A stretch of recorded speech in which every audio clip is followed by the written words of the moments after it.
everybody. Welcome to another edition of the Shoot Squad, where we assemble a panel of awesome people in the wrestling industry. And today, our focus is on mental health and self-care. And we have assembled quite the star-studded panel. I know. You're thinking, how can it be more star-studded than Mindrunner myself? But of course, we also have Xenia. She is the XD. Of course, she's been around for our previous panels. You know, she is a media conglomerate fashion icon, and she is one of the most beloved, coolest people and women's wrestling advocates out there. Nothing but love for you. Xenia, how are you doing? I'm doing so good. Hello, everyone, and thank you so much for having me. It's always a pleasure to be here. Always good, and always good, especially when you're across the pond, to still reach out. And then, of course, we do have the Chainsaw Queen. We have, of course, Paige the Black Dahlia. How you Hey doing, Paige? guys, I'm so excited to be here. Thanks I'm so much. driving right now. Well, not me driving, but I'm on the road right now, but I'm here. I was going to say, I hope you're not driving during this time, but you are mobile. No. The life of a wrestler / horror movie scream queen actress. You're constantly on the move. I understand that. Thank you for being here. I just signed another contract for a film actually with Ken Anderson, so I'm so stoked to talk about that actually. Congratulations, that is awesome. But of course, without further ado, La Mera, La Jefa, she is the soon to be again, I'm sure, AEW Women's Champion. It's got to happen. She's going to give her all the belts. And of course, she is the latest superstar in the wrestling cabaret with her new hit single, Oh my God. La Mera Loca. I'm not sure what the title is. But of course, we're talking about. You were close. Thunder Rosa. Thunder, thank you so much for being here. No, thanks for having me. This is an important day. Today is Mental Health Day. Yes. And I think everybody has dealt with some of the issues that comes with mental health. And I'm really happy to be here with two other beautiful women. And of course, the superstar of this show, Mindrunner. We're Thank you here. for calling me Mind Runner, not Mid Runner. I appreciate it. No, I learned. It takes me a while. My brain is kind of all over the place, but it takes me a while to get things you right. only call me Mid Runner when I screw up. So Or that's I call you mid runner all the time. So well, case in point. All right, well, let's get to it. And of course, Thunder, let's start off with our first. Of course, these are the socials for everybody. If you don't know Thunder Rosa's socials by now, are you even a wrestling fan? Come on now. Come on. And of course, we've got Xenia did that. We've got the XDT and, of course, Black Dahlia socials as well. But let's get started. Let's talk about, before getting into this crazy world of wrestling, how was your mental health before getting into wrestling business? What were some of the things that you experienced before getting in? And we'll go ahead and start with Thunder Rosa. I mean, it was hard because I was a social worker, so I had to deal with a lot of other people's mental health issues, and I couldn't make them my own, because like sometimes when you're working with different clients, and depending on the relationship that you have with your client, some of those things will affect you internally. So I internalized a lot of pain. I internalized a lot of suffering and a lot of things that I couldn't help them with. So I think on my first job after college, one of the reasons why I started doing professional wrestling was because I had so much pent up anger and like all this stuff that I was dealing with, all the clients and all the stuff that they were going through that I couldn't solve, that I had to find something to take away the depression that I was feeling at the time. It's got to be hard to not take that with you. I used to be an elementary school teacher, and some of the stories I'd have, it's like I would go home and feel depressed because of them. And was wrestling kind of the way to take it out, like kind of take some of those aggressions out, or was that kind of an outlet for you? It was an outlet. It was definitely an outlet, but that didn't come until, geez, like 4 or 5 years after I was doing social work in the community. But it was like exercising, running was what I dealt with a lot of the thoughts that I had, and believe it or not, when you are living in a survival mode, like you don't really know what's going on. You just know that something is kind of like I think the only thing that I could um pinpoint was my feelings of sadness and depression and happiness, but anything in between, I didn't know what it was or why was I feeling it, because you have no time to think about how bad you feel about yourself. Because if you do that, then you don't survive, right? So it was like Mhm. consistently thinking of that, and like now I actually had a moment in where I'm like, okay, I am angry today, feeling apathetic, I'm feeling empathetic, I'm feeling all these different feelings. And it was funny because you teach those feelings to the kids so they know how to express themselves, but you yourself, you don't even know what the feelings look like, right? So it was a self-discovery moment, and now what is it? Oh my god. Oh my god. 14 years later, 15 years later, I understand what I was teaching the kids. And it's almost like who counsels the counselors, who works Mhm. with the social workers. It's like who do the psychologists have their own psychologist to or therapist to chat with? You're You supposed almost have, to. yeah, you You're supposed should. to. Yeah. It's almost like the one person that you may have the hardest time analyzing is yourself with your own biases. Thank you. Paige, what about you? How was your mental health before getting into wrestling, and how did you feel about that survival mode? And have you been able to break out of that survival mentality? Right. I'm quite interested in Thunder Rosa, as she just mentioned that she did social work. Like, what made you get involved with social work? Like, was it Uh your passion for others and wanting to help them? and no, it's just like I've been working with Because you kids said and you. yeah, I mean, I've been working with kids since I was 14, 15, and coming to the Bay Area, I continue to work after school programs, and I noticed the need that existed in the area. Plus, what I was studying sociology. Like that really opened the door for me to do pretty much anything. And one of the things that I noticed that there was a lot more need was to become a classroom counselor, and then from there, it just like rolled into like the next job and the next job and the next job. So and also the flexibility that I had with some of the jobs to work in the community, and like the impact that you can create not only in one person but also in the family nucleus. So I think that to me that was very, very important. Sorry, I cut out, guys. This is so unprofessional So of me. we got I'm you. so sorry. That was such an important question too. But that's about us. My mental health, of course, with my sickness of CRPS, it's nicknamed the suicide disease. So that's where wrestling put me. But before wrestling, I was involved with the theater and acting, and just in any form of entertainment, mental health is there. Like I battled with bulimia and anorexia, so my mental health was always not the best because of showbiz. But then getting involved with wrestling, with body dysmorphia, and that is something that was very traumatic, that I had to experience for the first time, with crowds yelling at you screaming Miss Piggy. So mental health for getting involved with wrestling was a little bit better, to say the least. Let's just with that. Well, that actually is a good point too. And Xenia, I want to bring you up on that.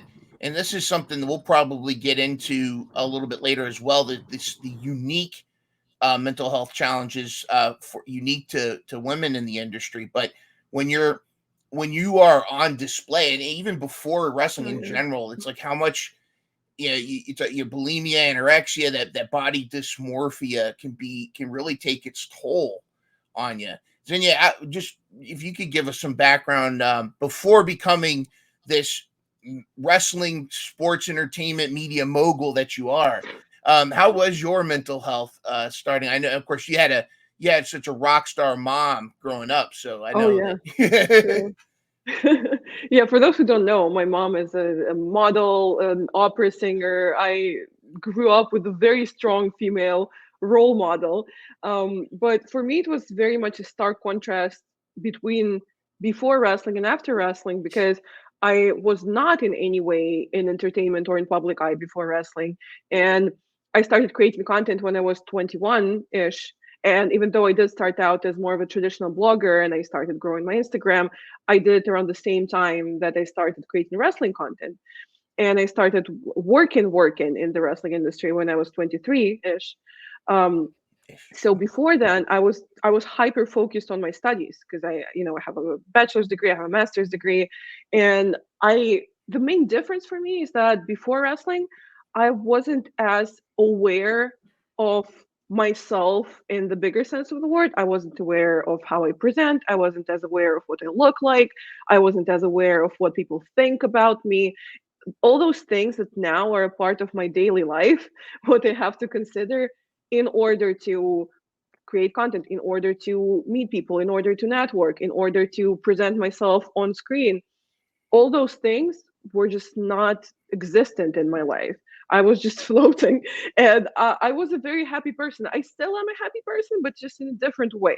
I think I was just very unaware of a lot of things that I'm now aware of. And I think that wrestling taught me a lot of things as well about people and about talking to people and about how you should present. So I feel like before then, I was very happy, but partially because I was just so baseless and so unaware. Was just so focused on my life, on my friends, on my studies, and I just wasn't showing myself to the outer world, to the outer audience. So You were to kind me, of in your that was bubble, the you biggest say? difference. You just get kind of in your bubble a little bit?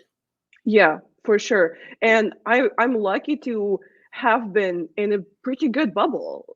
Even though I grew up in Eastern Europe, which is notoriously very patriarchal, very traditional society, and I'm sure it did have an effect on me, and it definitely ridiculized me as a feminist for sure. But I was lucky enough to have, a very good bubble. I have very good friends who are all very progressive, who were all feminists. We all came into this realization and educated ourselves at a similar point in our life, so it was a good bubble. So when I put myself out there more with social media and with wrestling, it taught me a lot. It really matured me a lot because it showed me that there's different people out there, there's different things going on in the world, and that they have to navigate them. Awesome, awesome. Which this kind of leads into our next topic. Just how has wrestling impacted your mental health? You kind of already talked about that. Would you say that it burst your bubble? It got you more aware, not just of yourself, but how just like in sports entertainment, how female wrestlers are seen, Oh and yeah. and how the industry treats them. Yeah, I would say that it burst my bubble in a good way and in a bad way. In a good way would be that, like I said, I learned to talk to people. I learned to build relationships. I learned that there's different people in the world and different opinions and different views and different types of things that they can do, and they can be good things even if I never seen them before. But in a bad way, and what I kind of touched upon a little bit when we were talking about the previous point, I am now, I'm sure, as any other female talent or performer or adjacent person, I'm hyper aware of what they look like. Like it's just the reality of it. And we have come a long way from the diva era when it's all 110 pounds in the bikini. Obviously, it's not like that anymore. But still, when you're putting yourself out there, when you're on the screen, people are going to nitpick. Like people are going to tell you every single day what's wrong with you.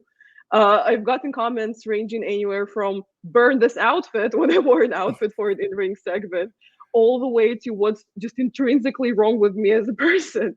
And it's a challenge to filter those things. It's a challenge to see what can actually help you improve and what's criticism and what's just bullying. Because some people that are good people, do find power and satisfaction in bullying you, in trying to humble you, because some men hate to see a conventionally attractive woman who's doing well, and they just try to bring you down. So I was never really aware before I started doing wrestling and social media. I was never really aware of my weight.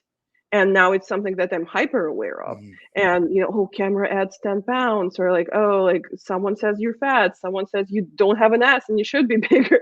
It's a whole thing.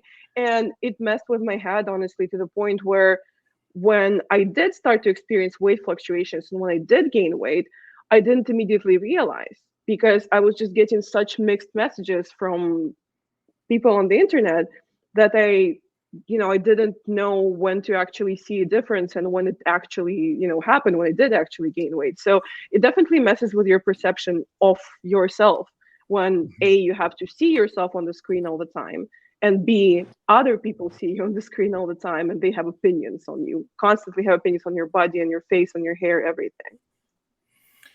I hear you. Of course, I have a lot. There's a lot of jealous wrestling fans of me because of my physique and my, myself. But I just ignore it. I let it roll off. That's all I do. But Haters gonna hate. haters are gonna hate. I've Thunder. Kind I've of a open question here. and Some. also learned that you can't satisfy everyone. You can't please Mm-mm. everyone. You'll have Right. a flat ass for one person, but then you'll be morbidly obese and a fat ass for this other person. Like, who cares? Your opinion of yourself is all that matters, babe. And you're a fucking hottie, Definitely. and screw what those people think. Don't read the comments. They're fucking marks, They can't fuck us, Like, if they have to pay to see us, So I feel like what I was saying earlier before my rude, unprofessional ass got cut off by Mother Nature. I feel like, guys, like, even though wrestling technically crippled me and messed with my mental health to no extent, it also built me into the woman I am right now, to the point of I don't give a fuck what all these people comment and say. You guys think I'm ugly? You guys think that I'm too fat? Well, I think I'm a hot ass bitch, and I got out of a fucking wheelchair. I survived, and I'm a fucking wrestler. And I think that's pretty fucking cool. And wrestling has built body dysmorphia to no end, but also it's built the biggest confidence. And I feel like perhaps you guys can go into that and agree. Yeah, Definitely. super. Thunder. What are your thoughts? Well, I mean, it's a complicated question for everyone because everybody has had different experiences. Mhm. For me, because of X, Y, and Z, like, I mean, we're always on the spotlight. Mhm. I've gone through, especially now, I think more of a body dysmorphia more than ever. Now that my hair is a lot shorter. Like, I see myself, like the first time that I saw myself in the mirror, I was like, oh my God, I look so ugly. Like stuff like that, because you have to look a certain way on TV. You have to Mhm. like fit a certain mold, even when you're different, right? Because you're an entertainer. So Yeah. you have to be on all the time. Like, even right now, I didn't put eyelashes on because I'm like extremely allergic to latex. So every time I put eyelashes on, my eyes are burning. But it's, again, Oof. I don't want to put the other ones. It's like all the things that we have to do as women to look attractive, quote unquote, for or appealing on TV. It can be really damaging to our bodies, right? Mhm. And we all, in a way, to in order for us to feel better about ourselves, we do things that at the end it hurts our bodies. Then later on, like, there's been some of my friends, they take in their implants off, or they've done some other stuff to like regress some of the damages that they're done to their bodies, because at the Mhm. time they had to do that to fit in and to be in this, what beauty like meant to them or meant at the time. So it's just like, it's weird. When I came into the business, I knew I wasn't going to fit in because of who I am, where I came from, and how I look like. That was like 12, 13 years ago. And now it's much nicer because people are more there's more of an acceptance of like the different types of body that exist amongst everyone. Mhm. And some people still kind of like fighting it. Some people are like, they accept each other for who they are and how they look like. um but yeah, I think not only like looks, but it's what success looks like, what a Yeah. successful professional wrestler is, the lack or the opportunities that you achieve, like when you don't have those opportunities like all your other friends, like, are you even a good wrestler? Do you even like deserve to be in the ring? Like, there's so many things that that your regular fan or the regular person doesn't understand unless they go through that, right? Yeah. And then Yeah, I it think can what you were really, just mentioning yes, was imposter syndrome, right? yes. Well, part of Imposter it. syndrome, yeah. It's not on. It's not only imposter syndrome. This is when you achieve them and you're like, I don't deserve this. That's imposter syndrome, which I went through for the longest, and even now, where like you were making not making fun of it, but just like saying like you're everywhere. Like, yeah, I deserve to be everywhere because I bust Yeah. my ass going to the uh, Mexican embassies all over the world, doing work for the kids in my neighborhood in Tijuana. Like even Xenia has invested in herself, going to every single show to do interviews. Nobody's gonna give her that opportunity. She creates her opportunities. And for someone who comes in, comment like, "Oh, you're such a bitch. What are you doing that you suck?" It's like, excuse me, no, I don't. You can have your own opinions. I work very hard for this opportunity, and she's doing it. And from Dahlia, if she's not wrestling right now and she's deciding to go and do media and do movies, that's her thing. And wrestling was her platform. So we have all utilized wrestling as our platform. And then I think I mean, everybody is who it is, but it is unfair when they criticize for all the other work that you've done utilizing professional wrestling. Why are you not criticizing The Rock? He utilized professional wrestling to be the mogul that he is now, right? So it's like we all have the right to do that. And yes, it has I know this is a long answer, but it has affected my mental No, health, I love it. especially Yeah. especially in the last couple of months. And then another thing that it affected my mental health, and I talk about it and Busted Open 2 years ago, was when I was injured, when I injured my back and people didn't believe I was injured and people were talking about my health without my permission. I think that really hurt me very, very, like, deeply. And it created a wound that I don't know if I will ever be able to heal, because every time something like that pops up, it hurts, right? So now that's why I feel like I'm more empowered to talk about my health, that's either my mental health or my physical health, right? So it's like what I have learned within the business and the entertainment business is to create boundaries that are gonna safe keep you from being hurt, because otherwise you allowed all this external things that we have no control to hurt us. And I think for me is that's one of the things that um I have worked really, really hard in the last couple of years to be stronger. Like Dahlia was saying, where when she was hurt and wrestling almost ended her life. Like, how can you rise above and become a better person and a stronger person in general? One thing I I want to say too about Mission Pro Wrestling and what you created is you've created a locker room, and I see, hopefully, I want to know if you all see this everywhere or more common, a more positive, less toxic locker room where you're lifting each other up. I mean, we don't have to get into details about where is toxic, but like where you have other with female wrestlers lifting each other up and checking in on each other, and how important is that to build that locker room atmosphere where you're in it together, kind of thing? Would you say Dahlia, that? do you want to respond to that before I respond?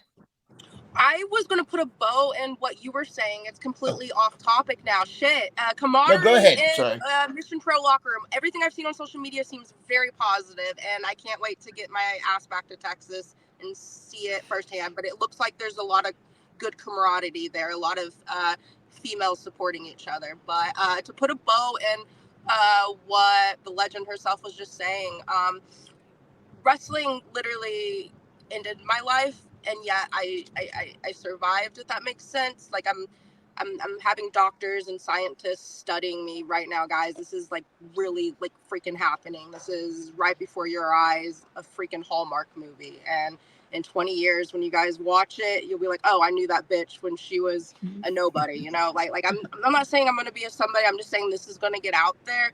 I should have died, and my mental health will never be the same. And the only thing, and I'm gonna be such a hypocrite for saying this because I ignore comments, but the only thing that ever truly pierced my heart. And Thunder Rosa said, a wound that will never heal, and she doesn't know how it will heal when people mocked her for her leg injury. To do what I did to become a wrestler, and no one has to, we don't have to talk about that. And to be robbed of my career, which wrestling doesn't owe you anything. We know that. But to be robbed of my career and then to have maybe like 5 marks say I'm not a wrestler. Like that, the insult. To survive CRPS without pain meds, and to survive, and the only thing that kept me alive was the idea of having my debut match, and then to finally be diagnosed with this and to have survived and trying to get back into the ring and to be mocked for it, that's the one wound like that I don't know how to heal, and I talked to my therapist about, and this is just me being as raw as possible for the fans. I don't know how to allow myself to forgive myself for becoming sick, if that makes sense. Like that's No, it does. so, It does make sense. yeah. No, I understand. I understand. Go ahead, Yeah, and Xenia. it's honestly really sad that you even have to justify it to Yeah. people on the internet. And I also feel like it's such a valid point that Thunder Rosa brought up, that people feel so entitled to your privacy. People feel so entitled to your personal information about your health, and they feel like they're in the place to speculate and believe or not believe you.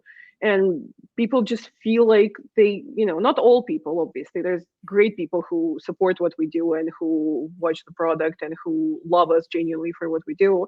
But there's always this vocal minority who feel like they're entitled to your personal life and to knowing every single thing about you, which just being on screen or being on the internet doesn't mean that you consent to that. Like, be it speculating about your health, or be it people trying to find out who you're dating or who your friends are in the industry. Or I've had people, for some reason, they're like a popular speculations that I'm trans, which there's nothing wrong with being trans. I have a lot of great friends who are trans, and I don't take offense to that. But I've had people on forums like take my bikini pictures and like extreme zoom and try to find male parts in my pictures. Like, it's just a crazy level of meddling into your bodily autonomy even. And it's just not something that any person deserves to have to deal with. No, it's rough. It's really rough. Mind Runner and like Black Dahlia, she is going to therapy. I went to therapy and I'm still in therapy for a long time, trying to figure it out. What's the best way to manage the feelings, manage the emotions that come with the criticism and the stuff, and like manage the circumstances that you can manage. And I think for mental health, um, specifically when you're dealing with depression, suicide ideation, it's like, what are the things that you can manage at the time to feel better, to like live another day, to live another hour, to live another minute, because it just feels so heavy for some, that they take their lives, right? And if you're adding other pressures, family pressures, partner pressures, and everything else, like, you feel like your life becomes completely unmanageable, right? And it's very difficult to manage with giant amount of criticism that just imagine when I was a regular Melissa in the living in my house as a social worker, I was feeling pressure, and now it's like there's a like uh you know something to like makes everything even bigger, and it's just so difficult sometimes not to respond and just to be like, just to live and feel happiness, or just a level of like, I don't want to do something to myself. It can be very, very difficult. And I think for me came more after I achieve a level of success. It became very, very difficult to manage some of the stuff. I can imagine too, and wrestling, sports entertainment being that industry of you're performing for the audience, the fans, and yet like they might make a negative comment and then they move about their life, where to you it's you're still with it. No, and some people, there's fans, like a specific type of fans that they will continue to say things. And I'm gonna use as an example Hannah Kimura, who took her life during COVID times. It was one person that continued to harass her until she couldn't take it anymore. And like, you have one or two people that I know who they are, and they want me to follow them back, and the stuff that they say sometimes and just pops. I'm like, damn, bro, they really don't like me like that. Like, do you even know me? Like, do you know me as a person? Like, does it bother you These that I people breathe? don't. Like, it's They crazy, don't know you you know? as a person. They don't. They dehumanize you because they see us as a piece of meat. They see us as more so, instead of just as a piece of meat. I feel like these marks feel a self-righteousness. They feel like they're allowed, that it's like they're right, like we put ourselves there for a reason. But also, Thunder Rosa, like guide me when I say this, but I feel like your success, like, even though with a bigger platform, with more publicity that comes more eyes, which means more haters. But so I acknowledge that, but I would feel like your success should be so gratifying to a point where it's like, suck it, like, you guys left a mean comment, but look at me, I'm the badass bitch. No, And it is, but it's when you are in that vulnerable situation, and where, like you were saying, that the sickness rob you from being in professional wrestling. I feel like when I hurt my back, I feel like that totally stole the spotlight that I was having, because I was a champion at the time, and I have to relinquish my championship later on, because I wanted to just give the championship and not have it, so like the spotlight went away, right? But it was, I had to yeah, keep the championship. It wasn't my decision. And like, all the stuff that came afterwards, I was just like appalled. I was like, whoa, like, really? Like, I just, yeah. right. You, And then the one thing I noticed is when you are at your lowest, when you are down and out, and I don't mean to be politically correct, but I'm just going to use myself as an example so I can say this about myself. But when I was in that wheelchair and everyone visually saw how disabled I was, they saw it. And then I was fat as fuck. I had an extra 100 pounds on me in that wheelchair. I noticed when you're at your most vulnerable, people are the most vicious. Like, you see how inhuman people can really be to you when you're injured, when you're at the mercy of others. And it sucked. It sucked ass. Like people were so cruel when I was in that wheelchair. They didn't want to help. They wanted to make it harder, it appeared. But then also, I would pray, and God would send really good people as well. So I saw the worst in people and the best in people at my most vulnerable. So I guess what you were saying is, when you had idle hands, the demons got in your head. yeah, unfortunately, it's that, and it just, you see that, you start questioning, like, what else could I've done for this not to happen? uh should have done this and this. Like, there's so many like things that you think about, but at the end of the day, that's it was supposed to happen that way, for you to learn a lesson, regardless of what that lesson was, but at the moment you can't really think like that. I mean, you remind yourself to, you need to think like that, and you need to be thankful for having another day and being in this world and everything. But it is a difficult process, and we all go to different, our processes are different, right? And like you said, I prayed for forgiveness. I pray for clarity. I pray for the opportunity, just like you, to have another match, improve myself wrong, and prove that, I am stronger than I thought, and then that I will never allow myself to Do be in you that ever position. say? Do you ever say you want to prove them wrong too, or no? No, I think that's not the way to go about things, because What you can about only the control what you idea of feel. it? What about the idea of it fueling you? It's like the audacity of someone uh challenging your I mean, words. you can. I've used that a lot before, but now it's more about, what else can I achieve? What else can I do? Instead There's of a like, what small else can I bit. prove? There's a small bit of me that's like, oh, you just exposed yourself, you ready to look like the idiot you are. Like, so part of that does get me off at proving I'm wrong. Like, Well, I mean, you my can be petty therapist if is you not want. for this.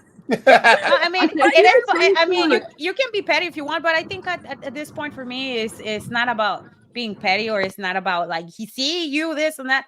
Like, people are always like, the truth is always gonna come to the surface.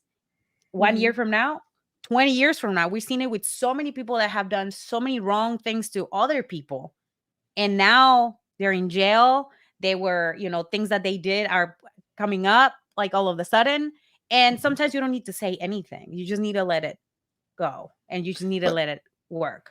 Yeah, let him I was find the gonna baby say, And I oil. honestly think it's such a slippery slope to be like, yes. oh, I'm gonna prove you and you and you and you wrong, because ultimately, like Paige was so right when she said it's the dehumanization, it's the objectification, because those people who criticize you, they don't come from a place, oh, she's not good enough, but if she won another match, that's when I'd be like, okay, I agree, she's great, like, because that's not constructive. Those people are not coming from a place of objectivity in any way. Like, it's not something that you can really prove wrong. If someone wants to hate you, they will continue to hate you. You could win the Mhm. Nobel Peace Prize and they would still hate you. And I feel like seeking to appease those people in a way, or prove them wrong, or stick it to them, is just a very slippery slope. You have to really focus on yourself, and you have to set a boundary within yourself that, okay, maybe I will read the comments, okay, maybe something will touch me or hurt me, but I can't take this too close to heart, because if I do, it's going to skew my whole trajectory. And not to skip over topics, but the objectification is just like such a big part of it, and it's such a big part of why it affects women more so than it does men, because a certain type of fan feels entitled to certain things that are expected from women socially. We're expected to be pretty all the time, we're expected to be nicer. Like, when a male wrestler, I'm not going to point fingers to anyone obviously, but when a male wrestler is not very nice or accommodating to fans, it's almost taken as, well, yeah, that's just the kind of person that he is, or that's his gimmick, or that's how he presents, or whatever. God forbid a female wrestler is not nice to a fan. That's going to make headlines. Like, God forbid you don't smile at someone who's taking a selfie with you. You're done. Like, they're going to make a whole thing out of it. And as women, we're just almost expected to give fans or followers or people who watch us more access to ourselves than a man would be expected to. And I'm not a wrestler, but like I said, I'm talent in wrestling to a certain extent, and I've experienced that as well. Where if someone recognizes you, or if someone wants to take a picture with you, like, I've met so many amazing people who have approached me, and I love it when people approach me and tell me that they like my content or that they follow me. I absolutely love it. But there will be an occasion here and there, well, where someone would think just because they follow me, or just because I've responded to their messages a couple of times, they can touch me, they can grab me, or they can, talk to me a certain way, or they can follow me out of the venue. And it's just something that male wrestlers don't experience to the same extent, because men are under an impression that if a woman is nice to you, it means that you're entitled to her, you have access to her. And it's something that harms a lot of female talent in the industry, where on the one hand, we're almost expected to create this illusion of availability, this illusion of allure, this illusion of attractiveness, this illusion of connecting with those fans in ways that entice them and in ways that satisfy that need for female validation that they have, maybe. But then on the other hand, it's harder for us to uphold our boundaries and to protect ourselves, because I think I'm a nice person, but a lot of the time when I'm approached by a male stranger, I'm reserved, I'm cold, well, some would even say, just because I have to hold a certain boundary to protect myself, and just because I have to suss out the vibe first and make sure that they're not trying to do anything that's going to be uncomfortable for me. And it sucks, and it's a shame. I would love to be able to connect with people at shows or wherever on a more personable level, but they have to hold back sometimes, because I know that those people who write comments, and people who send me threats, and people who send me sexually explicit messages, and people who create new accounts when I blog them only to send me rape threats, that those people Jeez. are regular wrestling fans who are at shows right next to me. So it's a thought that unfortunately is always in the back of my mind. And I think I speak for a lot of female talent when I say that. Unfortunately, it's something that we constantly have to be wary of. Paige, did you want to jump in? I don't have to. I feel like I'm being rude. No, not at all. No. This is great. I mean, I did want to kind of go into the whole thing about the what specific mental health challenges are unique to female wrestlers, and oh my gosh, babes, get ready! Oh my gosh, get ready! Buckle I'm up. passing the Mothman sign right now. Do you guys know the Mothman? Guys, I totally know the Mothman. Yeah, do you guys know the Mothman? Let me ask the babes. Are you? Of No, course, yeah. You babes, don't know the Mothman? guys, No. do you know the Mothman? It's like a cryptid. yeah. It's like a Yes. urban legend cryptid. No, type of thing. wait. I might have to exit this interview right now. I believe in mental health. I am an advocate for mental health. I'm going to Congress. Oh, this is the first time announcing it. I can't talk about it really right now, but I'm actually going to end up going to Congress over the CRPS. So I'll talk about that later off camera. But I will leave this podcast right now if you guys don't believe in the Mothman. Well, Thunder, you need to ask Luther about the Mothman. I bet he knows all about it. I want to know Thunder. I don't know about the Mothman. It's basically the West Virginia chupacabra. Whoa, yeah, it's a moth who's a man. Yeah, Mothman. Don't yeah. make it sound quite okay. Listen, that sounds. Wait, I think like Bigfoot. Okay, no. I know what you're talking about. Yeah, an urban legend, like you're aliens. saying. Wait, can we honestly? Do we all believe in aliens, right?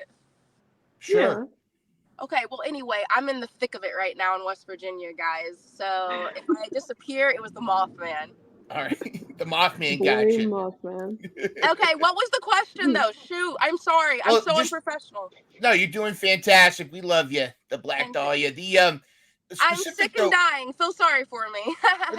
It's all good. But did want to talk about the specific mental health challenges that are unique to female wrestlers. We kind of been touching on that, and just kind of the accessibility that fans they have.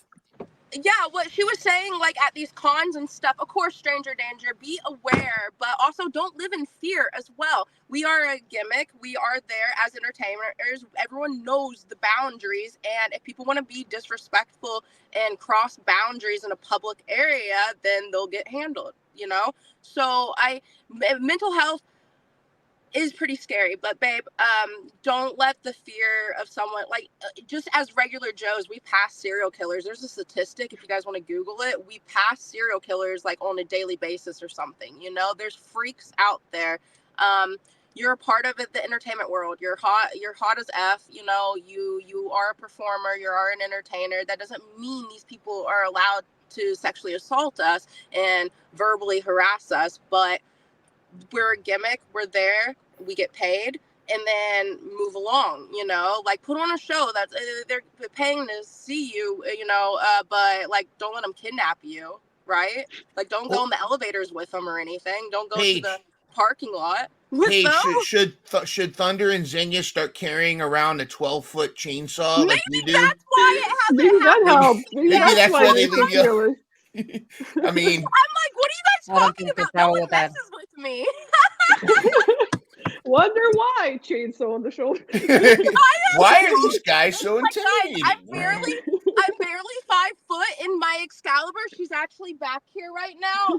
I brought 2 of them for this show, but she's literally like a $4,000 golden chainsaw, babe, and she's bigger than me. And I'm like, no one's coming after me. Paige is like holding a huge chainsaw, and goes like, everyone's so nice. Everyone's so no nice one to me. Ever oversteps. The TikTok of the girlfriend that's just living like da da da da da. That's me. I wish it could be that easy, but yeah, maybe if you all have some plunder with you at these meet and greets, that might. Of course, Thunder, just a chop from Thunder would probably be enough. I think the chainsaw will take it. The chainsaw definitely take the we did touch on the pain, dealing with pain. Of course, Paige, this is everybody talking about this, but just for people that aren't familiar. Hello. the Hello. CRPS, and this you got, of course, you were trained under the great Rikishi, and he is actually, on my understanding, has bequeathed to you, has allowed you to use the stink face He has. going forward. So now It that was is so your funny. finisher. Well, the way that came about, it actually wasn't during training. It was I text him actually this year, and I was like, I sent him a screenshot of a DM from one of the marks. Speaking of creeps or whatever, I always get the whole because of my body type. I always get the whole like, will you put my ass in your face, you know? And where I got that was the whole shtick of my coach with this whole thong and stink face. I sent him that as a joke, but then he actually was like, "Nah, do it, make your money." And I was like, "Okay." Good for Rikishi.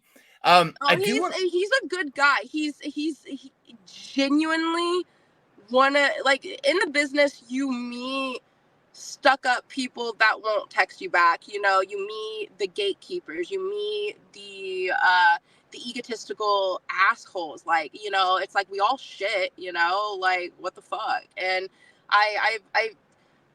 it could be because of my upbringing, being poor and then being homeless, and then I mean, I come from like a very hard background, and when you come from things like that, you literally treat the janitor like the CEO, you know, like you treat them all all equally, or however you fucking say that. And Rikishi's one of those people. So I will always say that about him. He's an amazing fucking person, and there's more bad people in the business than good, and I wish there was more like him, if that makes sense.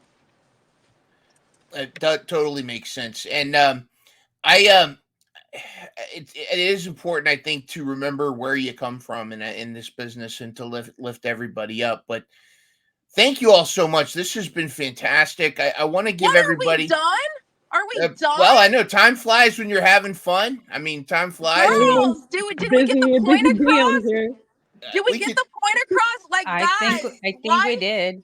life Okay. is amazing. Life is amazing and fun. Follow your dreams. But carry a giant chainsaw with you too, and people won't That's mess with I it. think that's the point that we nothing helps mental health than like a therapy and giant chainsaw. chainsaw. And a chainsaw. So, Stop. Okay, guys. Well, I love you guys. Thank you for having me on. Definitely spread awareness to CRPS, and I promise you guys I will. I got out of that wheelchair for a reason. God yes. kept me alive for a reason, and I'm gonna wrestle again. And I'd love to come back on and talk about mental health whenever you guys want me. I think we can continue this panel another time and get a part 2. I think I'd love to, and I know we like Heidi Howitzer is going to try to join us for the next panel that we have. So that's going to be pretty cool. So good luck hunting down the Mothman and getting him down. Got me. You know who got me. But hey, if the Mothman's hot, then just leave me be. Just leave me be. I see how it is. Thunder, what your final thoughts for everyone on mental health and self-care and taking care of yourself in the business in general? I guess it's just it's not I don't have money. It's gonna come to a point in where you're gonna have to find the money and the resources to take care of this and to take care of this, because otherwise it will become a more serious issue, and which even money will not be able to solve it. So I think there are resources out there. Talk to your friends.